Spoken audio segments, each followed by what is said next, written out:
सांगली शहरामध्ये गुंतवणुकीचा विचार करताय, कमर्शियल लोकेशन हवं आहे, स्वतःलाच व्यवसाय करायचा आहे किंवा नामांकित ब्रँड्ससाठी भाडे तत्वावर द्यायचं आहे, मग डोळे झाकून एकच पर्याय, श्री राजलक्ष्मी मॉल. सांगली जिल्ह्यातील नामांकित, अनुभवी व सुप्रसिद्ध श्री राजलक्ष्मी ग्रुप यांचे श्री राजलक्ष्मी मॉल एकाच छताखाली branded showrooms, restaurant, gym, food court, multiplex theatre, club house, game zone. नुसता मॉलच नाही तर लवकरच सांगलीमधील multi branded entertainment centre. Shri Rajlakshmi mall मध्ये आपली गुंतवणूक करा आणि मिळवा प्रचंड परतावा आणि प्रचंड फायदा. श्री राजलक्ष्मी ग्रुप आता पुण्यामध्ये देखील अनेक गुंतवणुकींचे पर्याय उपलब्ध. नमस्कार, प्राईम न्यूज मध्ये आपल्या सर्वांचे स्वागत. माजी खासदार संजय काका पाटील हे दोन्ही पराभवानंतर राजकारणात कुठेच दिसत नव्हते. त्यामुळे त्यांचे कार्यकर्तेही अक्षरशः हवालदिल झाले होते. विरोधकांकडून तर संजय काका संपले असा प्रचारच सुरू होता. पण आज झालेला कार्यकर्ता मेळावा पाहिल्यावर विरोधकांच्या पायाखालची वाळू सरकली असणार. तासगाव मधील जनाई मंगल कार्यालयात घेतलेल्या मेळाव्यात संजय काकांच्या समर्थकांचा अक्षरशः महापूर लोटला होता. काकांनी राजकारणात येऊन संघर्ष करावा, आपला पराभव हा घडवून आणला होता. एक मोठी शक्ती त्यामागे होती, कारण खरंच पराभव झाला असता तर इतका मोठा कार्यकर्त्यांचा महापूर इथं आलाच नसता. आणि इथून पुढे संघर्ष करून संजय काकांना वापरून फेकून देण्याची चाल खेळलेल्या पालकमंत्री चंद्रकांत दादांना आपण काय आहोत हे दाखवून देऊया अशी गर्जनाही अनेक कार्यकर्त्यांनी केली. विरोधकांनी काहीही केले नाही. निवडून आलेले खासदार कुठेच दिसत नाहीत, त्यांना कुणीच विचारत नाही. त्यामुळे संजय काकाच आपला पक्ष मानून आगामी निवडणुकीत त्यांना आपली ताकद दाखवून देऊया अशी गर्जना करत काका समर्थकांनी परिसर दणाणून सोडला. संजय काकांनी प्रचंड आक्रमक भाषण करीत कार्यकर्त्यांच्यात उत्साह भरला. पाहूयात काय म्हणाले ते. ज्यांनी तुम्हाला हे दाखवून दिलं की बाबाला आता तुझी गरज नाही आहे, त्यांना दाखवा बाबा माझ्याशिवाय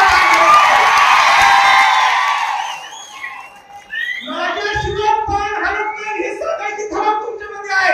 माहित नाही तुम्ही काय शांत बसलाय. तुम्हाला काय हवंय सांगा ना. कारण खरं सांगतो, माफ करा, परत सांगतोय, कारण मी येताना पहिल्यांदा स्त्रीला नमस्कार केला ना, आलेल्या काकांना नमस्कार केला. कारण मला माहिती आहे माझं तोंड फटकल आहे, काही पण तोडत जाईल. आज काका माफ करतील तुमच्या साक्षीनं.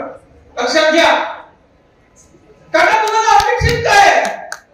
तुम्ही या देशाच्या संसदेमध्ये गेलाय, तुम्ही खासदार झालाय.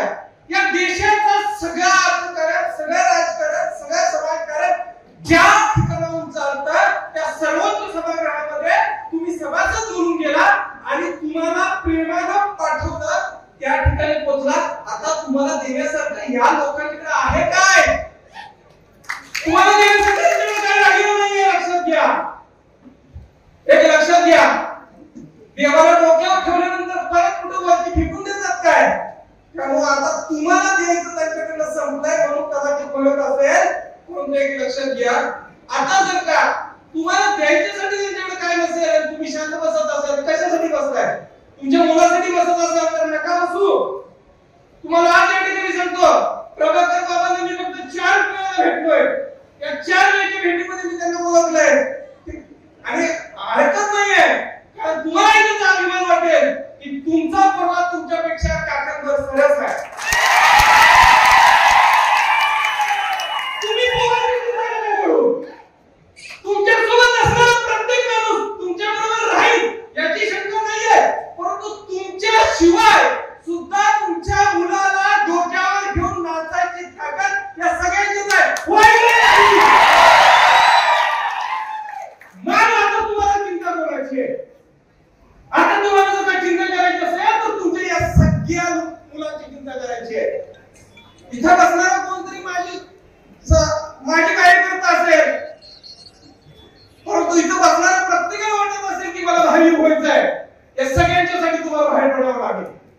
या सगळ्यांच्यासाठी येणाऱ्या प्रत्येक ठिकाणी काका तुम्ही ढाल म्हणून बरोबर लागेल. आणि तीच तर तुमची खरी ताकद आहे. तुम्ही, कारण एक सांगतो, माफ करा, म्हणजे या ठिकाणी काय माझ्या भगिनी आहेत, परंतु महिलांवरती प्रेम करणारे बरेच नेते मी बघितले आहेत. परंतु जर का पुरुषांच्या वरती, येणाऱ्या कार्यकर्त्यावरती राजा म्हणून खाण्यावर हात टाकून जर का प्रेम करणारा कोणी येत असेल तो एक दिवस होईल का?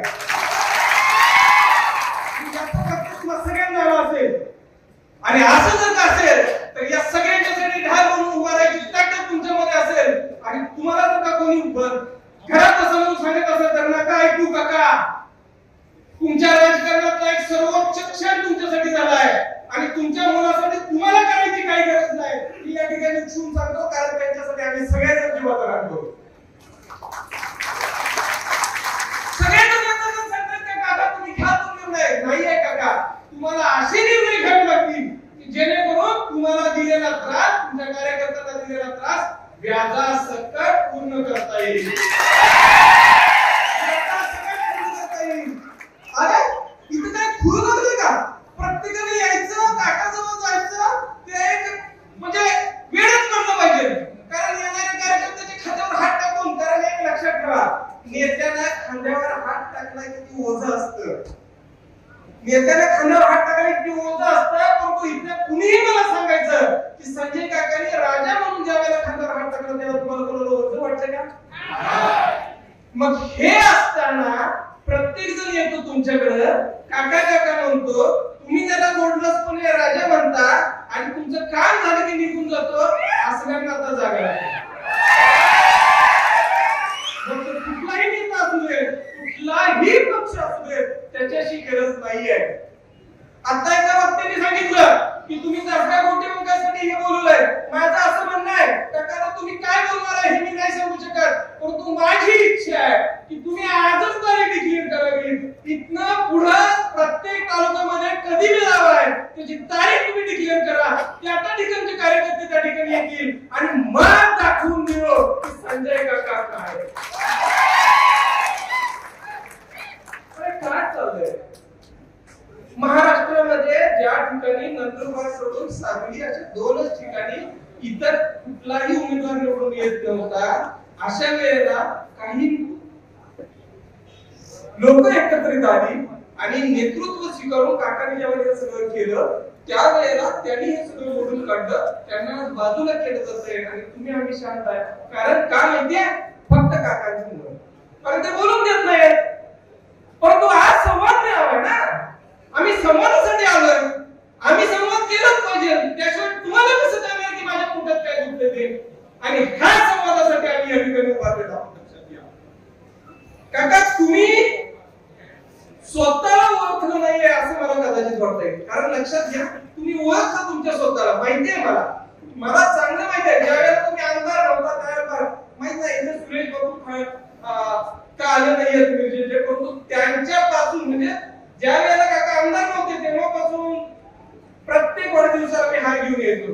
एक प्रेम म्हणून कवठेमंकाळ तालुक्याचा जरी असला तरी तासगाव कवठेमंकाळ विधानसभा मतदारसंघानंतर झाला, त्याच्या पूर्वीपासून हे असताना देखील त्या ठिकाणी बरीच लोक यायची. का तर तुमच्यामध्ये एक नेतृत्व, तुमच्यामध्ये एक दातृत्व, तुमच्यामध्ये एक मातृत्व सगळ्यांनी बघितलेलं होतं. आणि हे बघत असताना ज्या ज्या वेळेला गरज पडेल त्या त्या वेळेला कार्यकर्त्यांच्या समोर ढाल म्हणून उभारायची ताकद फक्त तुमच्यामध्ये आहे हे तुम्ही विसरताय असं मला वाटतंय. इथून पुढच्या काळामध्ये कृपया काका, मी जास्त बोलणार नाहीये, मला माहिती आहे अजून खूप जण बोलतील, कदाचित काही जण शिव्या देतील. केवढं आहे मी सांगितलं कार्यालय बऱ्यापैकी कडन पुढच्या टाकलेत, पण मला ग्रामीण भागातून फोन आले म्हणजे या कार्यालयाचा उपयोग होणार नाही. मी म्हणलं असं का? तर जेवढ्या पुढच्या टाकण्यात त्याच्यापेक्षा जास्तीची मंडळी गावाकडे निघायची म्हणतात. मी काकांना फोन केला, काका परिस्थिती अशी आहे. काका म्हणले अरे जेवणाची व्यवस्था केली आहे जवळजवळ 3-3.5 लोकांची. काकांना मी सांगितलं काका 3-3.5 लोकांचा फक्त नाश्ता होईल. आपल्याला अतिशय जोक बंदोबस्त करावा लागेल. तर काका म्हणले काय करायला पाहिजे? काका तुम्ही मगाशी 5,000 लोकांना सांगितले, जाताना तुम्ही शेवटाला जमा जर जेवण पुरलं तर येऊ पकड्या म्हणत जायची. कारण इथे जे जमलेले बसलेले पुढे मंडळ आहे त्याच्यात 64 लोक या परिसरामध्ये थांबलेले आहेत. पत्रकार बांधवांना माझी विनंती आहे, हा खरंच हा विषय आहे, हा खरंच मोठा विषय आहे. कारण एक वाघ गेले 20 वर्ष या जंगलावर राज्य करत होता. या राजाला, या वाघाला या राज्यातून नेस्तनाबूत करण्यासाठी काही बिंदरांची टोळी गेले 10 वर्ष काढण्यात आहे. काका तुम्ही मगाशी सांगितलं कुणाचं नाव घेऊन टीका करायची नाही, पण नाव घेत नाही, पण काही घाटावरची एखादी अवलाद असते त्या अवलादीनं परवा पुढे 25 माणसं मागे 30 माणसं त्यामध्ये सांगितलं की तासगावकराला माहिती आहे मी काय आहे. अरे भामट्या तू काय सांगतोय. एक वेळ आता माझी त्याला सांगणं आहे की माझ्यासारखा एक बहुजन समाजाचा वर्ग जिल्हा परिषदेला अपक्ष म्हणून काय तुम्ही निवडून आणला. त्याला माझं सांगणं आहे फगड्या तू जिल्हा परिषद तिकीट घे आणि तुझ्या मतदारसंघात तू तुझ्या पक्षाच्या चिन्हावर निवडून जा. या भागामध्ये काम करत असताना या भाग महाशयानं फक्त कुलीत लावायचे काम केले. मगाशी जे रणनीतीचे माझा भाऊ बोलला काका खरंच तुमची माफी मागतो. त्याला सुरुवातीपासून बसत चालू होती की काका तुम्ही म्हणाल ते पण आता तुम्हाला मी आमच्या संवादाच्या माध्यमातून सांगू आम्ही म्हणाल ते आता नाही. कारण गेले 7 महिने झाले आम्ही उठवतोय. गेले 5 वर्ष जिल्ह्याच्या राजकारणामध्ये आम्ही तुमच्या बरोबर काम करतोय. जिल्ह्यामध्ये कुणाची काय अवस्था आहे. अहो 50 माणसं पुढे 5 माणसं मागं राज्य भर मीडिया चालू. अहो काका तुम्हाला मी किती वेळा सांगितलं काका तुम्ही करोडो रुपयाची कामं आणली. तालुक्यामध्ये कामं आहेत काका नारळ फोडूया. मी तर एका सभेमध्ये म्हणलो होतो काका जर एखादा मेटाडोर टेम्पो घेतला आणि तो जर मागा पोत्याने भरला आणि तुम्ही जर नारळ फोडायला सुरुवात केली तर 25% सुद्धा कामाची नारळ फोड होणार नाही. तुम्ही ऐकलं नाही. तुम्ही आम्हाला कायम सांगत आला अरे बाबा माझा स्वभाव तो नाही मला ते आवडत नाही. काका या जनतेला या जिल्ह्याच्या जनतेला जे आवडतं ते तुम्ही करा. तुम्हाला जे आवडतं त्याला इथून पुढे तुम्ही करू नका. आमचं सांगणं आहे. आज माझ्या मीडियाच्या प्रतिनिधींना मी सांगेन लोकसभेची निवडणूक होऊन जवळजवळ 3 वर्ष झाली. आज आपण जिल्ह्यामध्ये सर्वे करा. जिल्ह्यामधला 70% माणूस खासदार कोण आहे प्रश्न विचारा. 70% जण सांगतील संजय काका खासदार आहे. मला कुणावर टीका टिप्पणी करून हाणामार करायचा नाही त्या माणसाचा. पण आमच्यातल्याच काही गड्यांना वाटत होतं काका लग्नाला आला नाही, काका कार्याला आला नाही, काका मातीला आला नाही, काकानं माझ्याकडे बघितलं नाही. विलासभाऊ मगाशी योग्य बोलले. तुमच्या पाठीमागे दिल्लीला मुंबईला सांगलीला काय मीटिंग आहे. तुम्ही लोकसभेमध्ये काम करत होता. तुम्ही काय तासगाव पंचायत समितीमध्ये काम करत होता. पण हे आम्हाला सांगायचं कोणी. आम्हाला हे कळणार कधी ज्या दिवशी तुम्ही घरात बसला आणि आमच्या तोंडावर गावागावात पायताना पडायला लागली तेव्हा आम्हाला कळायला लागलं आपलं चुकलंय. परिस्थिती बिकट आहे. लोकांच्या मध्ये जात असताना एवढी कामं केली तुम्ही. या जिल्ह्यामध्ये रस्त्यांचा विषय घ्या, या जिल्ह्यामध्ये पाणी योजनेचा विषय घ्या. टेंबू आरपार टाकारी मैसर त्याच्या अधिकाऱ्यांना मी पत्रकारांना जबाबदारीने सांगतो की त्यांना एका स्टेजवर बोलवून संजय काकांना त्यांच्या पुढे बसवा. जर तुम्हाला त्यांनी 100% जर कोण कुठले कुठं आहे तर नाही सांगितलं, कुठलं तळ कुठं आहे नाही सांगितलं, कुठला बिडर कुठं आहे नाही सांगितलं तर इथून पुढच्या काळामध्ये सामाजिक जीवनामध्ये आम्ही काम करतो. अशा माणसाला कारण नसताना घरी बसवायचं काम जेवढं विरोधकांनी केलं तेवढं तुम्ही आम्ही केलं. त्याच्यासाठी जबाबदार आपण आहे. या जिल्ह्यामध्ये दाखवून द्यावं एक नेतृत्व की ज्याचे पंख अखंड 7-8 जिल्ह्यामध्ये तालुक्यामध्ये पसरलेले आहे. तुम्हाला वाटतं फक्त काकाने आपल्याला बघावं, आपल्याशी बोलावं, प्रभागाबाबाने आपल्यासाठी वेळ द्यावा. पण ज्याच्या वेळेस तालुक्याच्या बाहेर मैदानी जाण्याचा प्रयत्न आम्हाला प्रसंग आला त्या वेळेस आपल्यापेक्षा जास्तीचं प्रेम करणारी माणसं त्या ठिकाणी देखील घरात आता मगाशी विक्रमदादा या ठिकाणी आलेले आहेत. मिरज तालुक्यातून आपले जिल्हा परिषद सदस्य आलेले आहेत. या ठिकाणी आपल्याला विरोधी तुम्हाला सर्वांना सांगणं आहे नुसते या संवाद मेळाव्याला आता बघणार नाही. या संवाद मेळाव्यानंतर काका तुम्हाला आता आमचं सांगणं आहे की गेले 7-8 महिने जो आपला आनंद चाललाय त्याची लायकी नाही अशाचा प्रवेश नेटानं होतोय आणि आपल्याला सांगितलं जातं त्यांचं तिन्ही बघावं यांचं हिरी बघावं. फगड्या तुझा इथं पुढे आम्ही बघू. आम्ही हे नेतृत्व तर हाताच्या पोटाप्रमाणे जपलेलं आहे. या नेतृत्वाचा जर अवमान करायचा प्रयत्न जर कुठं झाला तर त्या ठिकाणी गाड या तासगाव कुटुंबाच्या कार्यकर्त्याचे आहे एवढं तुम्ही लक्षात ठेवा. या तालुक्यामध्ये काही मंडळींना आता आपण कुठल्या गटानं काही मंडळींना वाटायला लागला संजय काकाचं राजकारण संपलंय. अशाच एका भूलथापाला आमचा रणजित गाडगे बळी पडला. कारण सारखं जायचं त्याला सांगायचं, सारखं जायचं आणि तुला सांगायचं संजय काका काय राहिलं नाही. वर अमक्या सरकार आहे, तिकडे तेमक्या सरकार आहे. आज ज्या दिवशी 9 दिवसाचा या ठिकाणी उपोषण केलं होतं त्या दिवशी रत्नपूरच्या आणि त्या दिवशी रत्नपूरचा काढणारी महिला या तालुक्यात नव्हती. त्या दिवशी मुंडन करणारा कार्यकर्ता या तालुक्यात होता. संजय काकाचं काय राहिलंय का नाही बघायचं असेल तर पाळून घ्या आणि या परिसरामध्ये तुम्ही फिरून जावा. तुम्हाला कळत संजय काकाचं काय राहिलंय का नाही. तुम्हाला काकांची विनंती आहे, ही जमलेली गर्दी एक गोष्ट सांगून जाते की आता तुम्ही थांबायचं नाही, तुम्हाला पुढे चालायचं आहे, प्रभाकर बाबांना पुढे चालायचं आहे. आणि तुम्हाला मी एक गोष्ट सांगतो काका, तुमची खासदारकी गेली, तुमची आमदारकी गेली, ह्याच्यापेक्षा ही भानगड ही जी घाणपड आहे आपण काय वापरलं करणार दुसरं. अरे आपलं घालवलं गेली आणि आता काय त्याच्यासाठी करायचं आहे ते म्हणताय चला थांबा, हे म्हणताय चला थांबा. आता आम्हाला थांबायला सवड नाही का तुम्ही पुढे चालायचं आम्ही तुमच्या बरोबर चालतोय. तुम्ही काळजी करायचं काम नाही. या भागामध्ये आणि अखंड राज्यामध्ये गेल्या 1 महिना झाला पाऊस पडतोय. शेतकऱ्यांचं मोठं नुकसान होतंय. या ठिकाणी पंचनामे चाललेले आहेत. काका आपल्याला शेतकऱ्यांसाठी आता रस्त्यावर उतरावं लागल, काका युवकांच्यासाठी रस्त्यावर उतरावं लागल. आता थांबून चालणार नाही. कारण वर्षभर सांभाळलेल्या बागा लोकांनी आज डोळ्यातून शेतकऱ्याच्या पाणी यायला लागलंय, त्याच्या बागेतलं पाणी हालायला लागलंय.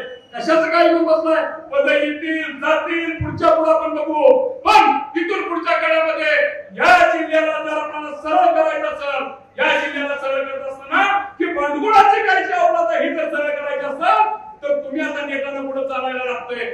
या जिल्ह्यामध्ये काका एक सुप्त लोकांच्या मध्ये चर्चा चालू आहे की संजय काका काय निर्णय घेणार आहे, संजय काका काय निर्णय घेणार आहे. संजय काकांनी निर्णय आता मला सांगावा. काका जरी काही जास्तीचं बोललो असेल तर तुमचा एक लहान पोरगा म्हणून तुम्ही आम्हाला माफ करावं. कारण आम्हाला ते दुखतंय, आम्हाला ते मळमळतंय ते आज आम्ही या ठिकाणी बोललोय. खऱ्या अर्थानं या भागाच्या विकासासाठी तुम्ही केलेलं काम आणि विरोधी पार्टीमध्ये करणारे काम जे काही तुमचं त्यांच्या संघ असू दे, आपण व्यवस्थित चालूया. तुम्ही निर्णय घ्यावा, तुमच्या बरोबर आम्ही येऊ. एवढंच या ठिकाणी बोलतो आणि या ठिकाणी थांबतो. जय हिंद, जय महाराष्ट्र. पतंगनाला मी उभा राहिल्यानंतर सहज समोर बघितलं तर आतल्यापेक्षा बाहेर दुप्पट करते.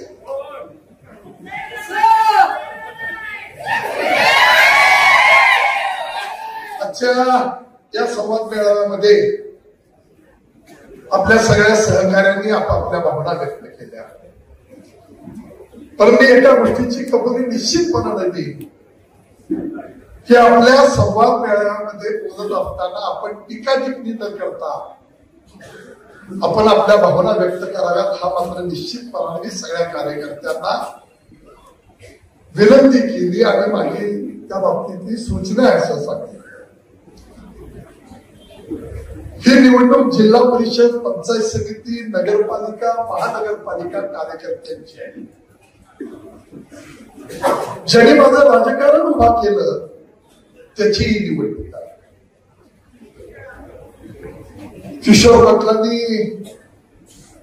थोड्याशा आपल्या भावना परखडपणानं व्यक्त केल्या. मी काय आहे हे आयुष्यामध्ये कधी सांगितलं नाही, पण आज मात्र मला थोडस व्यक्त व्हावं लागेल म्हणून आपल्या पुढं माझ्या भावना व्यक्त करतो.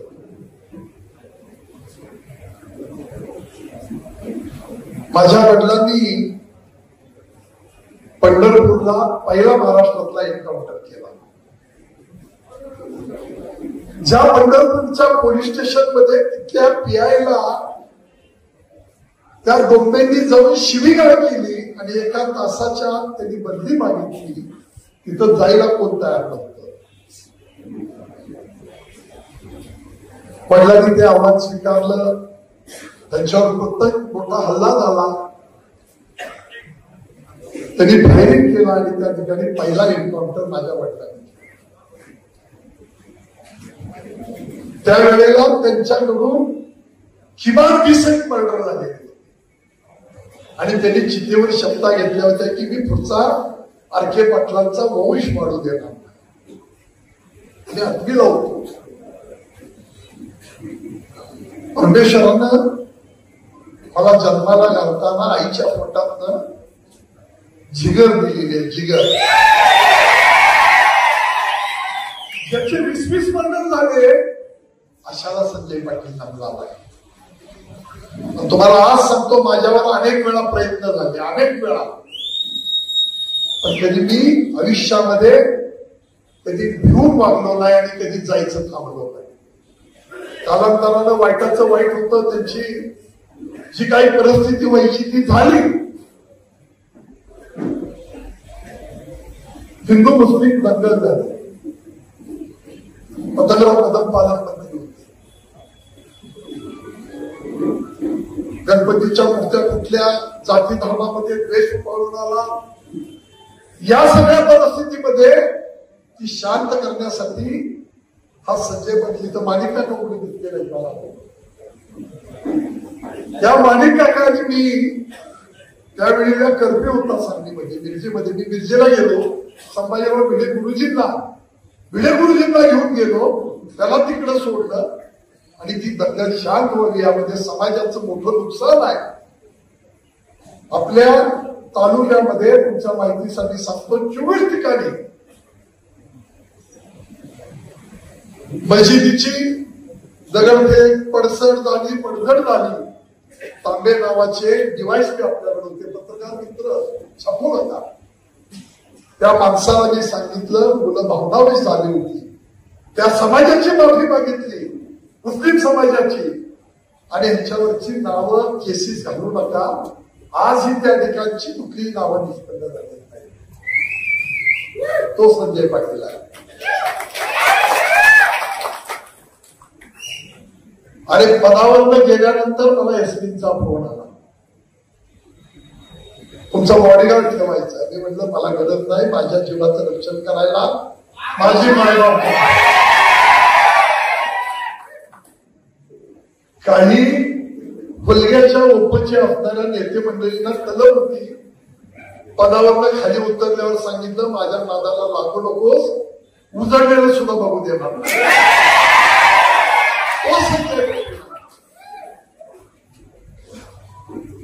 किशोर बोलता बोलता आपण म्हणाल की प्रभाकरची काळजी करता.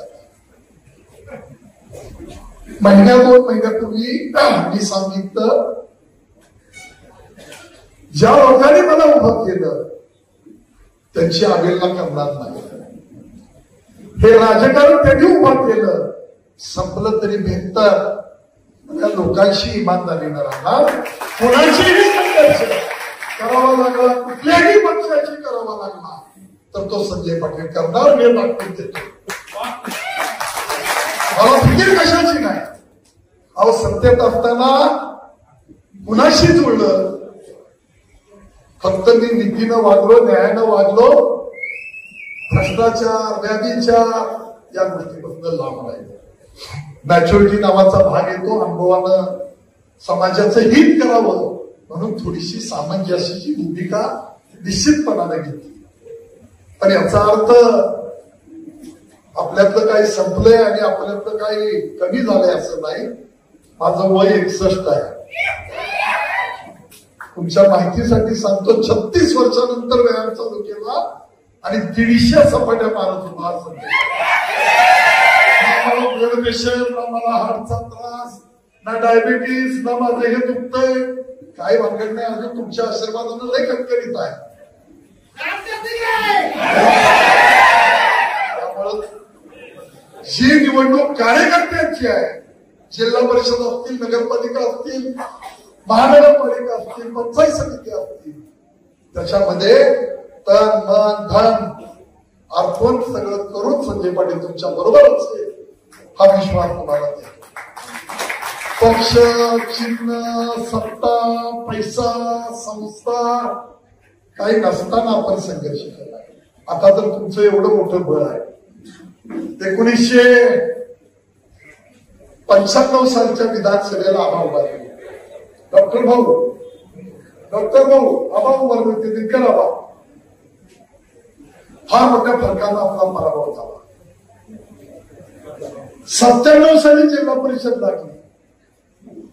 आज सांगतो, अवताडे नावाचे आपल्याकडे तहसीलदार होते. त्या तहसीलदारांच्याकडे मार्केट कमिटीला बिनविरोध केलं म्हणून मी रागाने अर्ज दिला आणि 2 ठिकाणी नाव वाचता कामा नये असा आदेश होता. मी तासगावचं नाव कमी करा, कारण संघर्ष आपल्याला करायचा आहे. त्यावेळी काही कार्यकर्त्यांनी सांगितलं मार्केट कमिटीला कॉम्प्रोमाइज करूया. मी आदानींच्याकडे अर्ज दिला, पण नितीशच्या मनात वेगळं होतं. तुम्ही सगळ्यांनी शक्ती दिली आणि संजय पाटील त्या संघर्षातनं वार केला. तो आमदार विधान परिषदेवर गेला, त्याला खासदार केलं आणि आजही कुठलं पद, मला वाटतं इंग्रजीत म्हणाला की आजही कुठलं पद नसतं तरी संजय काका बोलतोय म्हटल्यानंतर अजून कुठल्या अधिकारी वेगळ्या पद्धतीनं वाढण्याचा प्रयत्न करत नाही. ती तुमची शक्ती पाठीची आहे, म्हणून हे घडतं. मला सांगायचा मतीत अर्थ आहे की त्यावेळी 97 साली आपण एक चिंचणी गाव काढलं आणि पूर्व भागातल्या जिल्हा परिषदेला सोडलं. जिल्हा परिषदला आपण चांगल्या फरकाने अपक्ष उभा राहिलो. त्याच्या आधी मी युवक काँग्रेसचा अध्यक्ष झालो होतो. प्रचंड मोठा संघर्ष केला आणि शंकरराव चव्हाणांनी प्रधानमंत्र्यापर्यंत त्या तक्रारी करून आपल्याला ते पद दिलं होतं. 2 महिन्याच्या आत या तालुक्यातल्या जनतेसाठी युवक काँग्रेसचं अध्यक्षपद सोडलं आणि विकास आघाडीच्या माध्यमातून आपण सुनील भाऊ, माझ्या माहितीप्रमाणे 5,000 मतांचं जिल्हा परिषदमध्ये अंतर राहिलं. जे 50,000चं होतं ते 5,000 आलं. 99 साली इलेक्शन केली, 3200 मतांवर आलं, म्हणजे 1600 मतांचा फरक राहिला. 2004 साली 4400 मतांचा फरक राहिला. आताचा फरक का, कशासाठी, कुणी गेला, कुणावर आक्षेप आहे? मगाशी आमचे रमेश कोळेकर, त्यांची आई सरपंच आहेत आरेवाडीच्या, विरोबा देवस्थानाचं गाव आहे. ते सांगितलं आम्ही पुजारी. ज्या कवठेमंकाळ तालुक्यामध्ये धनगरपट्ट्यातली जी गावं आहेत त्या गावाला जाणाऱ्या टेंबू योजनेचं बालुरगड मध्ये किती वर्ष काम पेंडिंग पडलं होतं? बालुरगडचा बोगदा पास झाला होता. बालुरगडच्या बोगद्याचा पास करून त्या असणाऱ्या कॉन्ट्रॅक्टरला दर देऊन ती कामं करायला लावून आणि आपण पहिल्यांदा आणलं ते नागरच्या ओढ्यात आणलं. बरोबर आहे का? कधीही सोशल मीडिया असेल, प्रिंट मीडिया असेल किंवा आमच्याकडच्या काही बाबी असतील, इलेक्ट्रॉनिक मीडिया असेल, कधीही सांगितलं नाही की मी हे केलं. मी केलं म्हणेल तर त्या दिवशी मला गर्व आला, दर्प आला, अहमपणा आला. तो येता कामा नये. या लोकांनी मला हे बळ दिलंय, त्यांच्यासाठी काम करणं माझं कर्तव्य आहे, ते समजून केलं. प्रमोद आप्पा, तू म्हणालास एकदा नव्हे 1000 वेळा लोकांनी सांगितलं की आपण केलेल्या कामाची नारळ दुसरे वाढवत आहे. मी माझं कर्तव्य मानलं की हे काम मला लोकांनी खासदार केलं, मला राज्यातले मुख्यमंत्री असतील, मंत्री असतील, मला मदत करताय तालुक्याच्या विकासासाठी, ते आपलं कर्तव्य म्हणून केलं. काय नॅशनल हायवेची कामं झाली, ताकारी, टेंबू, म्हैसाळ, 7-7, 8-8 हजार कोटीच्या आपण या सगळ्या भूमिका घेतल्या आणि त्याला मान्यता घेतली, पैसे आणले. राज्यापुढे अडचण होती, केंद्रातनं पैसे आणले. 2091 कोटी पहिल्यांदा म्हैसाळला आणले, जतपर्यंत पाणी नेलं. त्याच्या आधी काही मंडळींनी निश्चित काम केलं, ते नाकारत नाही. पण योजना पूर्णत्वाला नेताना ज्या काय अनुशेषाच्या बाबी होत्या त्या अडचणीच्या होत्या, त्याला मार्ग काढले. देवेंद्र फडणवीसांनी मला कृष्णा खोऱ्याचंही उपाध्यक्षपद दिलं होतं. दोन्ही गोष्टीचा समन्वय ठेवला, वरून पैसे आणले आणि या सगळ्या बाबी पूर्ण केल्या. त्याचा अभिमान माझ्या मनामध्ये. आजकालची परिस्थिती आपण पाहतो, कोण कुणावर बोलतोय, काय चाललंय, कुणाला कुणाचं ताळमेळ नाही, काय, ह्या सगळ्या अवस्थेमध्ये माझ्यासारख्या मनाची निश्चितपणाने घुसमट होती. पण मी तुम्हाला आज शब्द देतो, तुम्ही जे म्हणताय ना, तुम्हाला पक्ष म्हणून आम्ही काम करतोय, तुम्ही म्हणत ते धोरण, मी आज तुम्हाला शब्द देतो, कार्यकर्ता हा माझा पक्ष आहे. कार्यकर्ता त्या पक्षाचं आपण काम करू, नाहीतर आपली विकास आघाडी आहे. अहो आघाडी कधी आपण काढली, किती वर्षापूर्वी? मगाशी टोलक्याचे एक जाधव इथं बसते होते, बैल कोणी आपल्याला आपला तासगावचा गावडे कुठं आहे बघा तो बिचारा बैल कोणी काम करत होता प्रत्येक मोर्चाला. आमच्या टोलक्याचे जाधव कुठे गेले? आजारी माणूस आहे, मुलगा मारला, माने कुठे गेले? आपली मिस्त्री तुमचा जाधव कुठे गेले? या सगळ्या बाबी आठवणारा आणि त्याची आठवण ठेवणारा मी कार्यकर्ता आहे. मला भय भीती कशाचीही नाही. माझं कोणीही बिघडू शकत नाही. मला खूप परमेश्वरानं तुमच्या पाठीशी जी तुमचं बळ आहे, शक्ती आहे ती मला दिलेली आहे. मला फिकीर नाही. अहो जो जगण्या मरण्याला घाबरला नाही तो पुढाऱ्यांना काय घाबरला? ज्याला रस्त्यावर बसलेल्या कोंबड्या उठत नाही त्याला संजय पाटील घाबरला. ती चिंता करू नका आणि पोराची चिंता अजिबात नाही. त्याचं नशीब घेऊन जो जन्माला आला असेल त्याला क्लिअर सांगितलंय, लोकांसाठी आयुष्य घालवायचं आहे. माझ्या काळात त्याने एका गोष्टीचा उल्लेख केला, कारखान्याच्या अडचणी होत्या, कर्ज खूप झालं, एवढ्या मोठ्या पदावर काम करत होतो, 1000 कोटीची टेंडर या जिल्ह्यात आणली. पण एका कॉन्ट्रॅक्टरनं सांगितलं ना की संजय पाटलाला पैसे दिले तर टांगे खाल्लं संजय पाटील जायचं. ठीक आहे, कमिशन खाऊन संजय पाटील मोठा होणार नाही. व्यापार करेल, धंदा करेल, तर राजकारणाचा धंदा करा. मला आपल्याला सांगायचं आहे की ह्या सगळ्या भूमिका निश्चितपणानं आपण पार करू. तुम्ही सगळी दुपारी 1:15-2 वाजल्यापासून आलेली मंडळी आहात. काही माणसं लगीला उठली, तरुण पोरं पुढच्या जागा मिळायची नाही, कोण उठली नाही. तुम्हाला एक शब्द देतो, एक वचन देतो की जो निर्णय आपल्याला करायचा त्यावेळी तुमच्याशी निश्चितपणानं बोलेल. पण आता निवडणुकीच्या तयारीला लागा. तुम्ही पक्ष, पार्टी, चिन्ह, झेंडा इकडे बघू नका. आपल्याला आपल्या पद्धतीने पुढे जायचं आहे, एवढं डोळ्यापुढे ठेवा. कसलीही फिकीर आपल्याला नाही. तुमच्यासाठी निश्चितपणानं तिथनं पुढचं आयुष्य ते जनतेसाठी आणि कार्यकर्त्यासाठी असेल, ते अभिवचन तुम्हाला द्यायला मी या ठिकाणी उभा आहे. मला 10 वर्ष सत्ता दिली, उद्या कोण होईल न होईल त्या बाबी नंतरच्या. पण आता आपल्या पुढे एक प्रश्न आहे की कार्यकर्त्यांची लढाई आहे, ती ताकदीनं करूया. आता आरक्षण पडते, आरक्षण पडले की आपण उमेदवार ठरवून कामाला लागूया. एवढी आपल्याला विनंती करतो. जेवायला सगळ्या मंडळींना विनंती आहे, थोडा वेळ लागला तरी चालेल, पण जेवल्याशिवाय जाऊ नका. आपल्या जीवाभावाच्या सगळ्या कार्यकर्त्यांनी, सहकार्यांनी 5,500 लोकांचं जेवण केलेलं आहे. जेवल्या बिना कोणीही जाऊ नका, विनंती करतो आणि या ठिकाणी थांबतो.